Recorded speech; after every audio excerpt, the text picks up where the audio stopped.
Radhe Radhe friends, मैं पद्मश्री स्वागत करती हूँ आपका। कल मैंने आपको ये ब्लाउज़ की बैक नेक डिज़ाइन आपके साथ शेयर की थी। कुछ इस तरह से बनाया था मैंने बैक को, तो ये मैंने वीडियो अपलोड किया हुआ है, तो आप वहाँ जाके पूरा इसको देख सकते हैं कि मैंने किस तरह से बनाया है।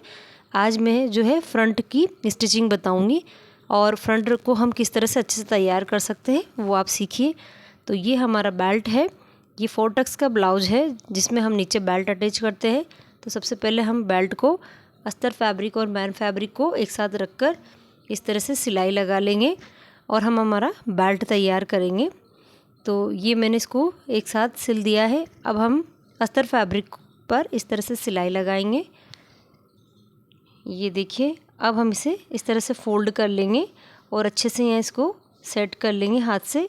ऊपर हम एक सिलाई लगाकर इसको अच्छे से अटैच कर लेंगे। तो ये बेल्ट हमारा बनकर तैयार हो जाता है बड़ी आसानी से, और ये सबसे इजी तरीका है बेल्ट तैयार करने का। तो ये हमारा एक बेल्ट तैयार है, दोनों हम इसी तरह से रेडी कर लेंगे। तो ये दोनों बेल्ट मैंने स्टिच कर लिए हैं। दोनों ये देखिए एक दूसरे पर इस तरह से रख कर देख लिए कि ये दोनों जो है एक दूसरे के अपोजिट होने चाहिए। साथ ही हमारा 4 टक्स का पार्ट है, कुछ इस तरह से मैंने इसकी स्टिचिंग भी आपको पहले भी बताई है 4 टक्स की, और आज भी आप ध्यान से देखें किस तरह से हमें टक्स लगाने होते हैं। तो ये मैंने यहाँ जो निशान लगा रखे हैं वहाँ पर मैंने कट डाल दिए हैं ताकि दोनों पार्ट पर हमें जो है इसमें टक्स का डायरेक्शन अच्छे से मिल जाए। ये देखिए मैंने दोनों पार्ट को ओपन कर लिया है और जहाँ हमने कट लगाए हैं वहाँ हम इस तरह से निशान ड्रॉ कर लेंगे ताकि हमें आसानी रहे टक्स लगाने में। ये जो हमारा अस्तर फैब्रिक है इसी के ऊपर हम मैन फैब्रिक को रखेंगे और इसमें चारों तरफ हमें सिलाई लगानी है जिससे हमारा अस्तर फैब्रिक और मैन फैब्रिक एक दूसरे से अटैच हो जाए। तो ये 4 टक्स का जो मैंने ब्लाउज स्टिचिंग में कर रही हूँ इसकी मैंने कटिंग वीडियो भी शेयर की हुई है। आपको अगर सीखना है कटिंग तो आप चैनल पर विज़िट ज़रूर करें। अब मैं अस्तर फैब्रिक और मैन फैब्रिक को इस तरह से एक साथ अटैच कर लूँगी। उसी के बाद हम इसमें टक्स लगाएंगे। एक्स्ट्रा जो भी कपड़ा हो उसे कट करके अलग कर लें। एक्स्ट्रा कपड़ा हमारा मैन फैब्रिक का होता है, अस्तर फैब्रिक हमारा प्रॉपर मेजरमेंट के हिसाब से हम कट करते हैं। तो जो भी हमारा मैन फैब्रिक का कपड़ा एक्स्ट्रा हो उसे कट करके अलग कर लें। अब हम जो है सबसे बड़ा टक्स हमारा ये नीचे वाला होता है, सबसे पहले हम इसको लगाएंगे। इसको हम पौने एक इंच की दूरी लेते हैं दोनों तरफ से, यानी कि टोटल 1.5 इंच की चौड़ाई में और 2 से 2.5 इंच की लंबाई में ये होता है। तो इससे अच्छा सा उभार आता है। सेकंड टक्स हम इस तरह से तिरछा लगाएंगे जो भी हमने इसको ड्रॉ किया हुआ है। ये देखिए, अब हम जो है इसको इस तरह से उठाते हुए हमें टक्स लगाने हैं, इसे फ्लैट नहीं करना है और इसका उभार लाने के लिए इस तरह से उठाते हुए हमें टक्स को पकड़ना है। ये इस तरह से देखिए अच्छे से दोनों फैब्रिक को एक साथ पकड़ते हुए हमें यहाँ टक्स लगाने हैं। इसी से हमारे चेस्ट पर उभार अच्छे से आता है और ये लुकिंग भी इसकी बहुत अच्छी आती है। ये देखिए कितना परफेक्ट इसमें 3 टक्स में ही पफ बन गया है। चौथा टक्स हमारा ये ऊपर वाला है, इसको भी हम इस तरह से उठाते हुए पकड़ेंगे और इसको इस तरह से लगाएंगे। तो ये चारों टक्स हमारे लग गए हैं और प्रॉपर उभार इसमें बनकर आया है। ये देखिए आप कितना अच्छा उभार इसमें निकल कर आया है। हम इसको सीधा करके भी देख लेंगे इस तरह से। ये देखिए आप बिना पैड के भी इसमें परफेक्ट इसमें उभार बनकर आया है। 36 साइज़ का ये ब्लाउज़ है और परफेक्ट इसमें तैयार हुआ है। अंदर भी देखिए तो एक कटोरा शेप बन गया है। ये कटोरा शेप बनना ज़रूरी होता है, इसी से हमारे चेस्ट पर जो है लुकिंग और फिटिंग अच्छी आती है। तो ये देखिए एक बनकर तैयार हो गया है। दूसरा भी हम इसी तरह से तैयार करेंगे और दोनों का मतलब परफेक्ट उभार हमें रखना है। सेम इसी मेथड से हमें एक और तैयार करना है। तो मैं यहाँ एक और तैयार कर लेती हूँ। ये आप देखिए दोनों में मैंने टक्स लगा ली हैं, दोनों परफेक्ट उभार के साथ बनकर तैयार हुए हैं। सबसे मेन प्रॉब्लम हमारे ब्लाउज़ में यही होती है कि हमारा शेप नहीं बनता है फ्रंट पर, सभी को ये प्रॉब्लम होती है। तो जो मेथड मैंने आपके साथ शेयर किया है आप उसी से टक्स लगाएं, बिल्कुल आपको कभी कोई परेशानी नहीं होगी। एकदम बिना पैड के भी आपका ब्लाउज का जो है फिटिंग और लुकिंग परफेक्ट रहेगी। तो ये दोनों साइड मैंने तैयार कर ली है और आई होप आपको ये पसंद आया होगा और समझ में भी आया होगा। दोनों पार्ट रेडी हैं। अब हम इसमें बेल्ट अटैच करेंगे जो कि हमने तैयार किए हुए हैं। तो बेल्ट मैं यहाँ रख कर देख लेती हूँ।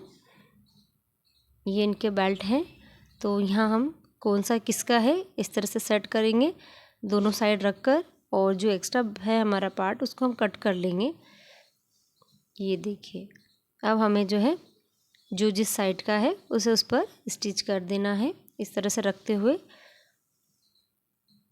अगर आप ब्लाउज की इनविजिबल सिलाई जानना चाहते हैं तो भी मुझे कमेंट्स में ज़रूर लिखें।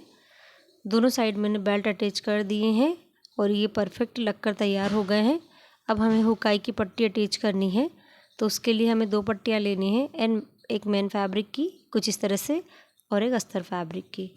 तो ये मैंने अस्तर फैब्रिक वाली पट्टी का आगे से एक मुंह फोल्ड कर दिया है, और हमारी मैन फैब्रिक वाली चौड़ाई में ज़्यादा है तो डबल फोल्ड है, तो इसको आगे से इस तरह से हमें फोल्ड कर लेना है स्टिच करते समय। और ये हमारी एक्स्ट्रा पट्टी होती है जो कि आई पट्टी होती है, तो इसे इस तरह से रखते हुए हमें लगाना है। उल्टे पार्ट की तरफ हमें इसे रखना होता है, ये बात ध्यान रखें, इससे फिनिशिंग अच्छी बनी रहती है। अब हम इसे सीधा करेंगे और ऊपर की ओर पलट देंगे कुछ इस तरह से। तो मैंने यहाँ पलट कर हमें पूरे पे स्टिचिंग लगानी है। आप चाहें तो यहाँ सिलाई की हुकाई भी कर सकते हैं, उसका भी मैंने जो है अपलोड किया हुआ है वीडियो, आप वहाँ ज़रूर देखें। तो ये हमारी आई पट्टी लगकर तैयार है, और अब हम इस पर ये देखिए हम इस पर एक सिलाई और लगा लेंगे जिससे ये अच्छी लुकिंग देगी।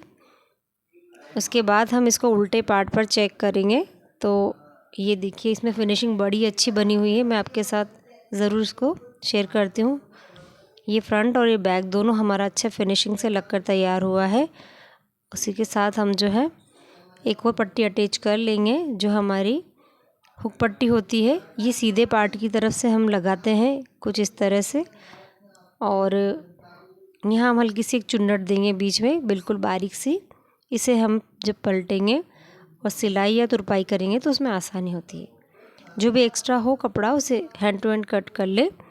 अब हम एक सिलाई इस पट्टी पर एक और लगा लेंगे कुछ इस तरह से, इसको पलटते हुए। अब हम इसे अंदर की ओर फोल्ड करेंगे। ये देखिए ये इस तरह से फोल्ड कर दिया है मैंने, और आप चाहे तो यहाँ सिलाई लगा सकते हैं। मैं यहाँ तुरपाई भी करूँगी और एक कच्ची सिलाई ऊपर से लगाऊंगी। इसको अच्छे से फोल्ड कर लें। मैं यहाँ एक कच्ची सिलाई लगा रही हूँ जिसको मैं तुरपाई करने के बाद हटा दूँगी। तो ये हमारा जो है आई पट्टी लगकर तैयार हो गई है कुछ इस तरह से। मैं यहाँ हल्का सा गले को भी छटाई दूँगी। अगर आप थोड़ा डीप करना चाहते हैं तो इस जगह आप गले को डीप कर सकते हैं, और शेप भी बनाना चाहते हैं तो शेप बनाकर तैयार कर सकते हैं। दोनों को एक दूसरे के ऊपर से रख लें, और जो बड़ा हुआ है उसको भी कट करके अलग कर लें और गले को प्रॉपर शेप में कर लें। तो ये हमारा दोनों साइड से हुकाई की पट्टी लगकर भी ये तैयार हो गई है। अब हम इसमें पाइपिंग अटैच करेंगे, क्योंकि मैंने इसमें बैक पार्ट पर डिज़ाइन दी हुई है। गला हमारा बैक का कवर है कुछ इस तरह से देखिए, तो हम आगे भी इसको पाइपिंग अटैच करके तैयार कर लेंगे। उसी के बाद शोल्डर अटैच करेंगे। तो ये मैंने यहाँ उरेब की पट्टी ली है, उसकी मैं पाइपिंग लगा रही हूँ। इसको इस तरह से हल्के से खिंचाव के साथ अटैच कर दे। अब हमें दोनों साइड इसको अटैच करना है। एक साइड मैंने लगा दी है, हम फिर इसको वाइपिंग की तरह स्टिच करेंगे। पहले हम दोनों साइड उरेब पट्टी अटैच कर लेंगे, जो हमारी पाइपिंग पट्टी होती है वो वाली। ये आप देखिए, अब हम इसमें एक फोल्ड लगाएंगे जो कि हमारा आधा इंच की चौड़ाई का होता है लगभग। ये देखिए अभी मैं इसमें आपको सिलाई करके बताऊंगी कितना हमें फोल्ड लगाना है। ये देखिए, और हमें एक सिलाई लगा देनी है पाइपिंग फैब्रिक के ऊपर। अब हम बारीक फोल्ड देंगे जो हमारी पाइपिंग वाला होता है। ये डबल फोल्ड से हमारी पाइपिंग कभी भी बाहर की ओर नहीं निकलती है और प्रॉपर शेप में रहती है। चाहे आपका ब्लाउज पुराना हो जाए तब तक भी हमारी पाइपिंग एक जैसी बनी रहती है। तो ये मैंने इस पर इसको लगा दिया है। आगे के मुंह को भी अच्छे से फोल्ड करते हुए सिलाई चलाएं। ये देखिए आप, ये हमारा एक साइड कंप्लीट है और पाइपिंग बड़ी फिनिशिंग के साथ लगकर तैयार हुई है। एक और पार्ट पर हम इसी तरह से तैयार कर लेंगे और दोनों को एक साथ रख के चेक कर लेंगे। तो मैं यहाँ ये मैंने दोनों पार्ट पर लगा ली है। गला हमारा प्रॉपर शेप में है, फ्रंट हमारा पूरी तरह से बनकर तैयार हो गया है। आई होप आपको पसंद आया हो। तो अभी तक के लिए राधे राधे।